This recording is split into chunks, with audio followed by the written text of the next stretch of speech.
The medical bay was sterile, quiet, and absolutely not prepared for what was about to happen.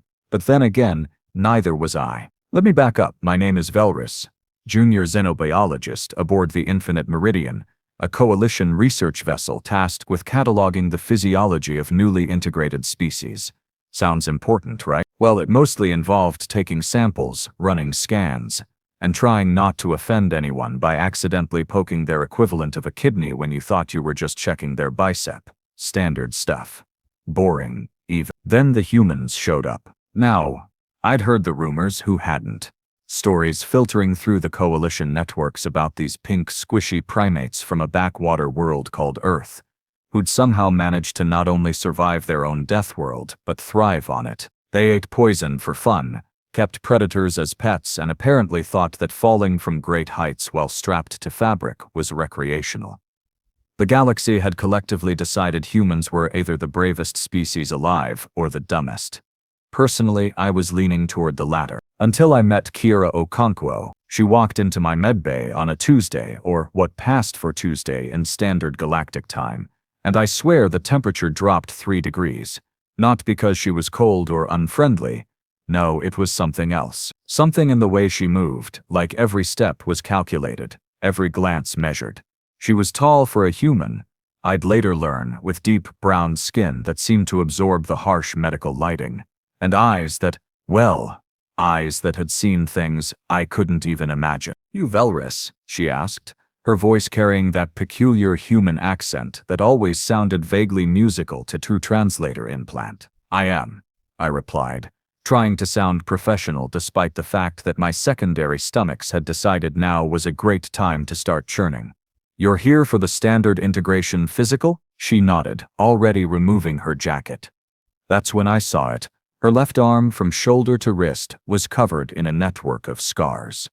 Not the clean, precise scars you'd see from medical procedures, but jagged, twisted things that looked like someone had taken a plasma cutter and just gone to work. The largest one, running from her shoulder blade down to her elbow, was particularly brutal, raised, discolored, and somehow both fascinating and horrifying. I must have stared too long because she caught me looking. "Barador-IV," she said simply, as if that explained everything. It didn't. I had no idea what Barador-IV was, but I nodded like I did because I was a professional, damn it, and professionals didn't gawk at their patients like slack-jawed younglings. The examination went smoothly at first. Humans, it turned out, were remarkably similar to most bipedal species in basic structure. 2 arms, 2 legs, 1 head. The usual arrangement. Their internal chemistry was bizarre. Sure, and their healing factor was frankly unsettling, but nothing I couldn't handle. I took samples, ran scans, made notes about their peculiar carbon-based biology and their disturbing fondness for consuming ethanol as a recreational drug. Then came the muscle density test. Standard procedure. I needed to measure the elasticity and strength of her tissues to establish a baseline. It required direct contact, which meant I had to touch that scar. "This might feel slightly uncomfortable," I warned, pressing my diagnostic pad against the raised tissue on her shoulder. What happened next? Well, that's where things get interesting. And by interesting, I mean absolutely terrifying. The moment my pad made contact with scar, Kiera's entire body went rigid.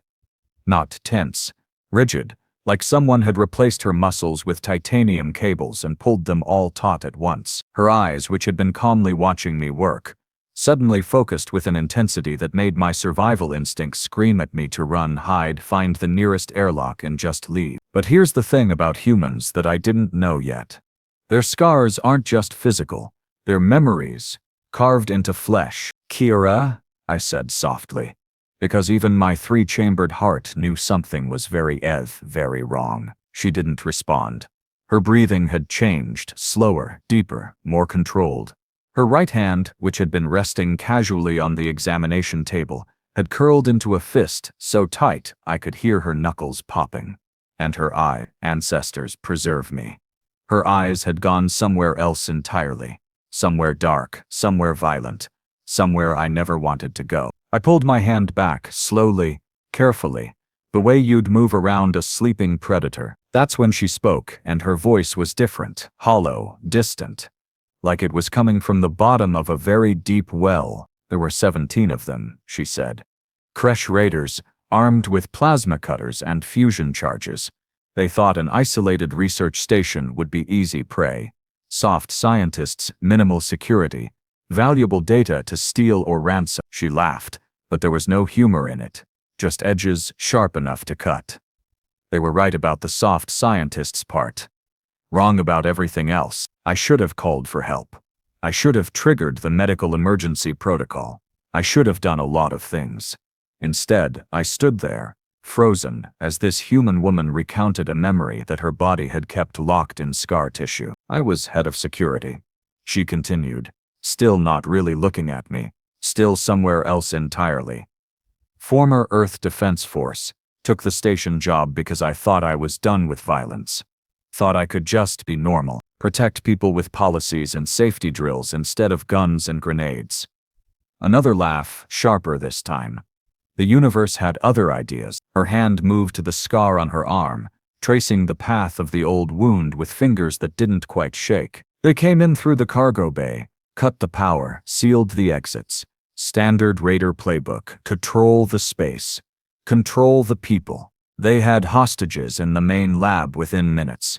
37 researchers, technicians, my friends, all on their knees with plasma cutters to their throats. The Raiders' leader, big bastard named Kreshtok, gave me an ultimatum: surrender the data cores or watch everyone die, one by one. I found my voice, though it came out as barely a whisper. What did you do? She looked at me then, really looked at me. And I saw something in her eyes that would haunt my dreams for cycles to come. Not madness, not rage, something colder, more calculated, something that understood violence not as chaos but as mathematics, as a problem to be solved with the right application of force and timing. I gave him what he wanted, she said, walked right up to him, hands raised, no weapons visible, apologized for the inconvenience.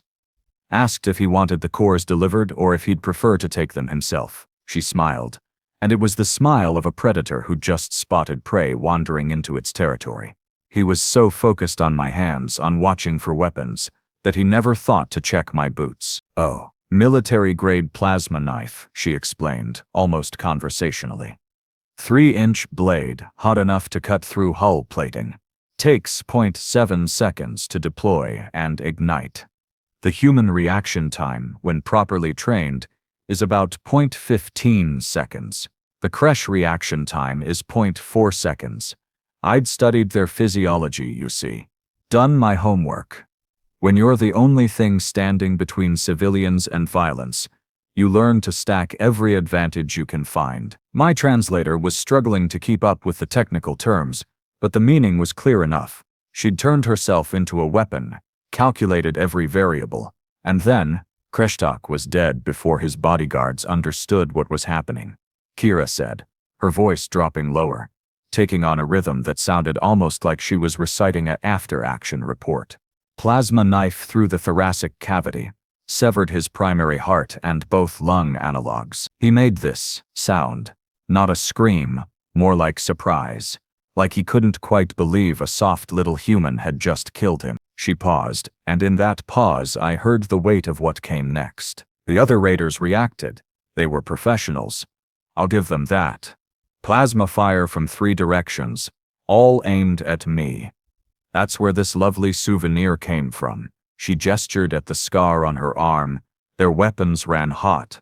Plasma cutters aren't precision instruments when you're panicking. One of them caught me across the shoulder and down my arm, burned through my uniform and about 2 centimeters of muscle tissue. Hurt like nothing I'd ever felt before. But you survived, I said stupidly. Because obviously she was standing right in front of me. I survived, she agreed, because pain is just information, and information can be processed later. Had 16 more targets to neutralize, 37 lives to save. The pain could wait. 16 more targets. I did some quick math that my survival brain really didn't want to do. 17 raiders total. 1 dead leader. That meant you killed them all, I whispered. All of them, by yourself, while actively on fire. Technically, I wasn't on fire, she corrected, with the kind of pedantic precision that suggested humans used humor to process trauma. Just severely burned. There's a difference. And I didn't kill all of them.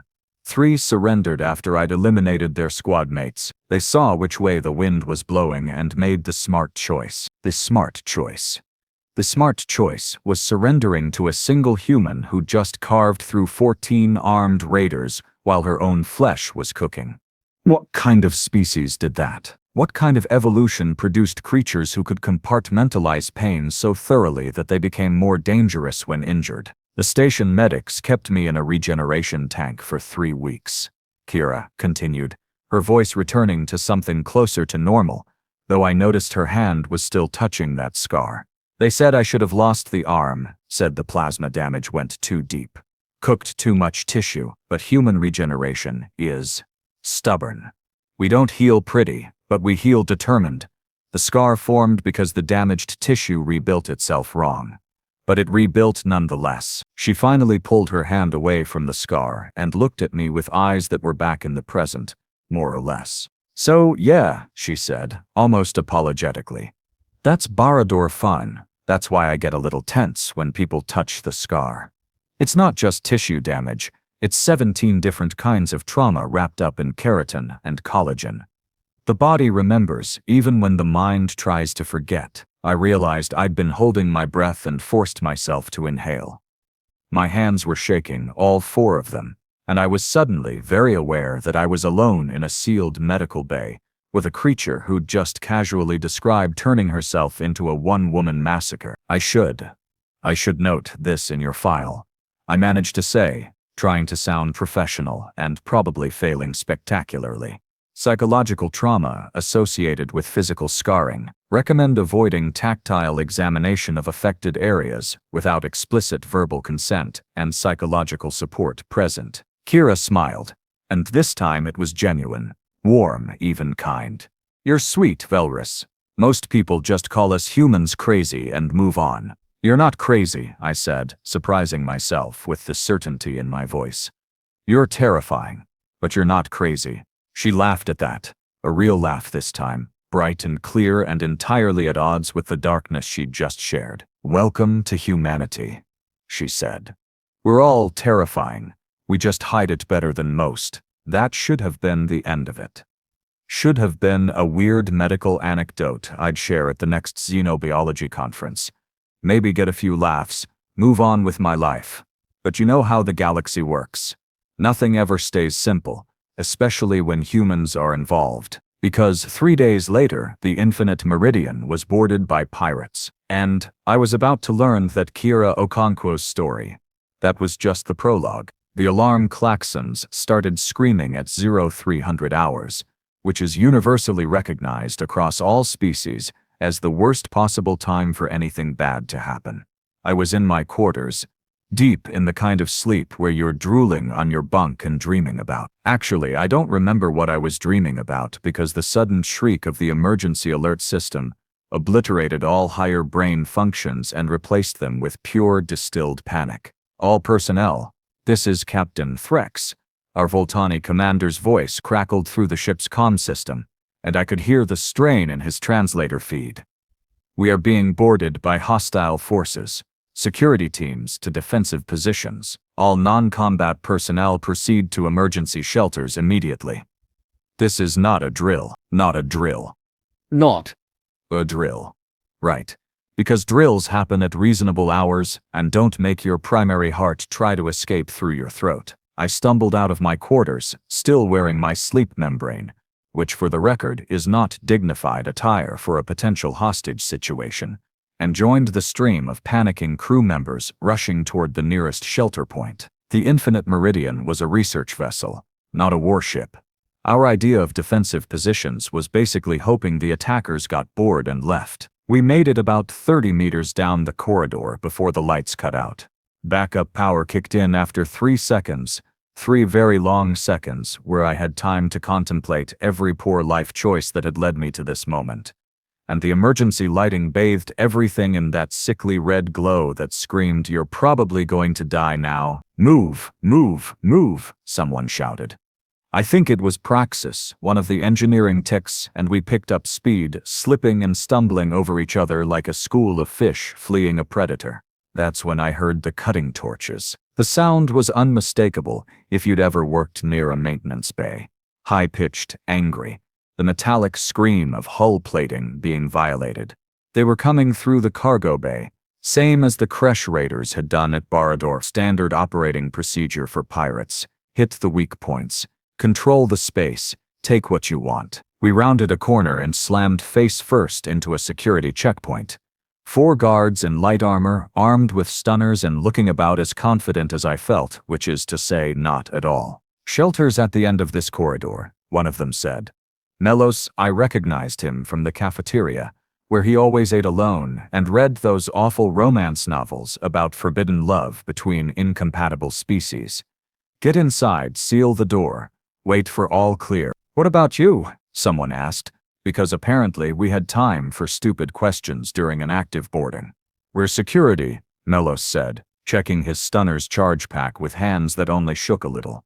"We secure. That's literally our job description." I wanted to tell him that his stunner would be about as effective against actual pirates as harsh language and stern looks, but before I could open my mouth, a voice cut through the chaos like a blade through soft tissue. "Melos, stand down." We all turned, and there she was, Kiera Okonkwo, wearing black tactical gear I'd seen before, carrying weapons I was pretty sure violated at least 6 coalition treaties, and looking like every nightmare the galaxy's criminal element should have been having. "Ma'am?"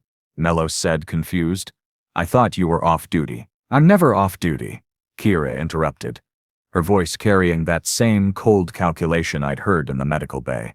"How many contacts?" "Sensors are scrambled, but estimate is 20 to 30 hostiles. Multiple species composition.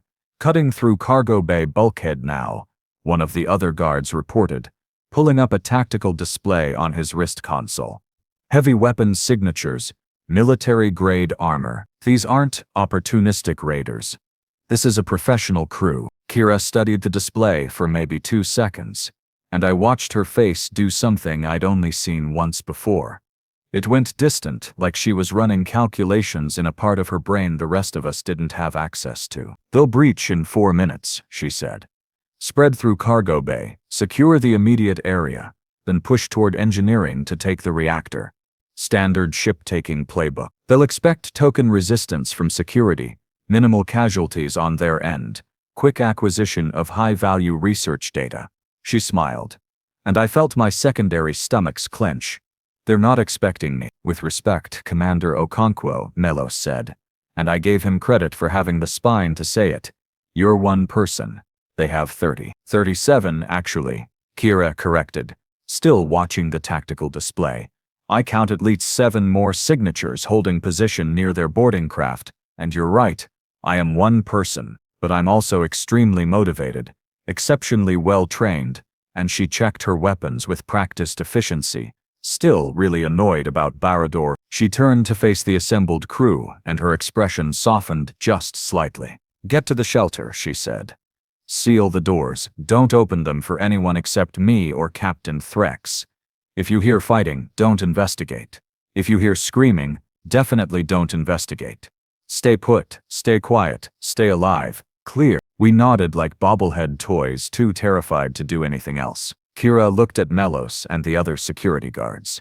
"You 4 are with me. I need eyes on multiple corridors, and someone to watch my flanks." "Can you do that without getting yourselves killed?" "Yes, ma'am," Melos stammered, suddenly looking like he regretted every life choice that led to him having to follow a human into combat. "Outstanding," Kiera said, chambering around in some kind of projectile weapon that looked like it could punch through a bulkhead. "Remember, stay behind me, suppressing fire only. Don't try to be heroes. The second you see an opening to fall back, you take it. I'm here to protect you, not the other way around." Understood. They understood. We all understood.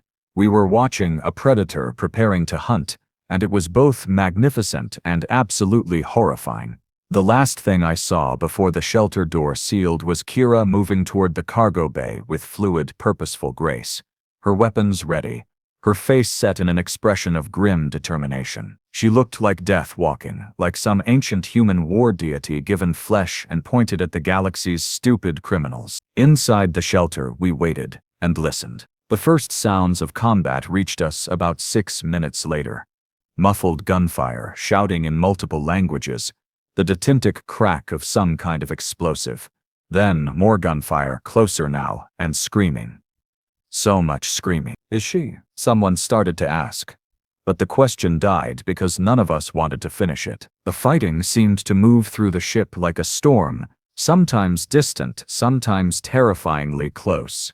At one point, something heavy slammed into the wall near our shelter, and we all jumped like startled children. The lights flickered. The ventilation system made a sound like it was choking. Someone started praying in a language my translator couldn't parse. Then, silence. Not peaceful silence, the kind of silence that comes after violence, when the survivors are too shocked to make noise, and the dead aren't making any more. We waited, barely breathing, counting seconds that stretched into small eternities. The knock on the door made us all scream. "It's Kiera," came the voice from the other side, sounding tired but alive. Threats neutralized. "Opening the door now, don't shoot me, please. That would be a really stupid way to end this day." The door unsealed with a pneumatic hiss, and there she was, covered in soot, bleeding from a cut above her left eye, one arm hanging at an odd angle that suggested something was dislocated, but alive and on her feet and looking at us like she'd just come back from a routine inspection rather than single-handedly repelling a pirate boarding action. "Everyone okay in here?" she asked, scanning the shelter with those predator eyes. We nodded mutely, too stunned to form words. "Good," she said, wincing as she tried to move her injured arm. "Pirates are contained in cargo bay. Well, the ones still breathing are contained. Melos and his team are guarding them, and Captain Threx is arranging for coalition security to pick them up. Ships secure. Engines are fine, reactors untouched. All in all, could have gone worse." "How many?" I heard myself ask, my voice not quite steady. "How many did you—" 23 neutralized, 14 captured, Kiera said matter-of-factly, like she was reporting inventory numbers. 3 escaped back to their ship before I could seal the boarding umbilical, but our tactical team disabled their engines, so they're not going anywhere. Total operation time was 17 minutes from breach to containment. 17 minutes. 1 human. 37 pirates. 17 minutes. I thought about the scar on her arm, about Barador-IV, about what she'd said in the medical bay. Pain is just information, and information can be processed later. "You're bleeding," I said stupidly, because my brain had apparently run out of useful observations. Kiera touched the cut on her forehead and examined her bloody fingers with mild interest. "So I am. Would you mind taking a look? Professional courtesy and all that. I'd really prefer not to pass out from blood loss after surviving the actual combat. Seems anticlimactic." I found myself laughing, actually laughing, because the absurdity of the situation had finally broken through my shock. This human, this terrifying, magnificent creature, had just saved our entire ship and was now politely asking for medical attention like she'd stubbed her toe. "Come on," I said, guiding her toward the medical bay with hands that had finally stopped shaking. "Let's get you patched up before you bleed on my clean floors." The walk back through the ship was educational. Educational in the "I will never sleep peacefully again" sense. Scorch marks on the walls, blast craters in the deck plating, disabled pirates zip-tied to anything bolted down, looking dazed and defeated, and distinctly like they regretted their career choices. One of them, a Kresh warrior, twice Kiera's size, looked up as we passed and said something in his native tongue that my translator rendered as approximately, "She's not natural. She's not right. How does something so small move so fast?" Kiera paused, looked down at him, and smiled, not the predator smile from before, but something almost sympathetic. "Evolution," she said simply. 200,000 years of learning to survive on a world that wanted us dead.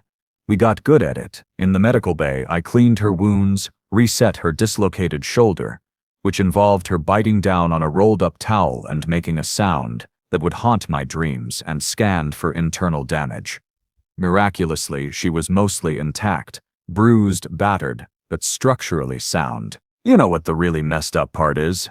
she said as I was applying the last of the regenerative gel to her various cuts and burns. "I didn't want this. After Barador-IV, I took this posting specifically because it was supposed to be safe. Research vessel, deep space. Nothing but scientists and exploration. I thought maybe I could just be normal. Study alien biology with you, catalog new species, write boring reports about protein structures, and instead you fought off another boarding action," I said quietly. "And instead I fought off another boarding action," she agreed. "Because apparently the universe has a sick sense of humor and really wants me to keep being the scary human with combat scars and trauma." She was quiet for a moment, staring at that scar on her arm. The one I'd touched just days ago, the one that held memories of 17 dead raiders and 37 saved lives. "Do you regret it?" I asked, "being what you are?" Kiera considered the question, really considered it, and when she answered her voice was soft but certain. "No," she said. "I regret that the galaxy needs people like me. I regret that violence is sometimes the only language certain species understand. But I don't regret being able to stand between innocent people and those who would hurt them. That scar?" She touched it gently. "It's not just trauma. It's a reminder that I chose to be the weapon instead of the victim. That when violence came calling, I answered with superior violence and saved lives in the process." She looked at me then, and I saw something in her eyes I hadn't expected. Not pride, not satisfaction, but a kind of weary acceptance. "Humans aren't special because we're strong," she said. "We're special because we choose to be strong when it matters. Because we can look at violence and fear and pain and say, not today, not on my watch. That's what makes us terrifying, not our weapons or our tactics, but our absolute refusal to accept defeat when people we care about are threatened." I finished applying the last bandage and stepped back, looking at this human who'd saved us all and seemed almost embarrassed about it. "For what it's worth," I said carefully, "I'm glad you were here. I'm glad the universe has people like you, even if you scare me half to death." Kiera laughed, bright and genuine. "Only half. I must be losing my touch." The official reports called it an attempted pirate boarding successfully repelled by ship's security forces. Captain Threx tried to give Kiera a commendation, which she politely declined. The pirates, those who survived, told wild stories about a human demon who moved like smoke and fought like lightning, stories that spread through the criminal underground like wildfire. And me? I learned that scars aren't just marks on skin. They're stories written in flesh, memories that bodies keep when minds try to forget. Every scar tells a tale of survival, of choices made when everything went wrong, of the price we pay to protect what matters. I also learned to never ever touch a human's combat scars without asking first. Because those scars, they're not just tissue damage. They're promises. Promises that if violence comes calling again, the human who bears them will answer. And the galaxy should be very, very grateful that most of the time, those promises are made in defense of the innocent. Kiera Okonkwo stayed on the Infinite Meridian for another 6 months before transferring to a coalition peacekeeping force. Last I heard, she was training other species in close quarters combat and trauma response, teaching them the human art of turning fear into focus and pain into purpose. Sometimes I still think about that moment in the medical bay when I innocently touched her scar and accidentally opened a door to understanding what humans really are. Not the strongest species, not the fastest, not the smartest, but perhaps the most determined, the most stubborn, the most absolutely unwilling to quit when quitting would mean letting others suffer. They call it HFY, humanity fuck yeah. But after seeing Kiera in action twice, I think it should be called something else. Something more accurate. Humanity. Because someone has to stand against the dark, and it might as well be the scary primates with scars and attitude problems. The galaxy's a safer place because of humans like her. It's also a significantly more terrifying place, but I suppose you can't have one without the other. Such is life among the stars. Such is life with humanity as our shield, our sword, and our occasional reminder that evolution sometimes produces nightmares specifically designed to fight other nightmares. And honestly, I wouldn't have it any other way.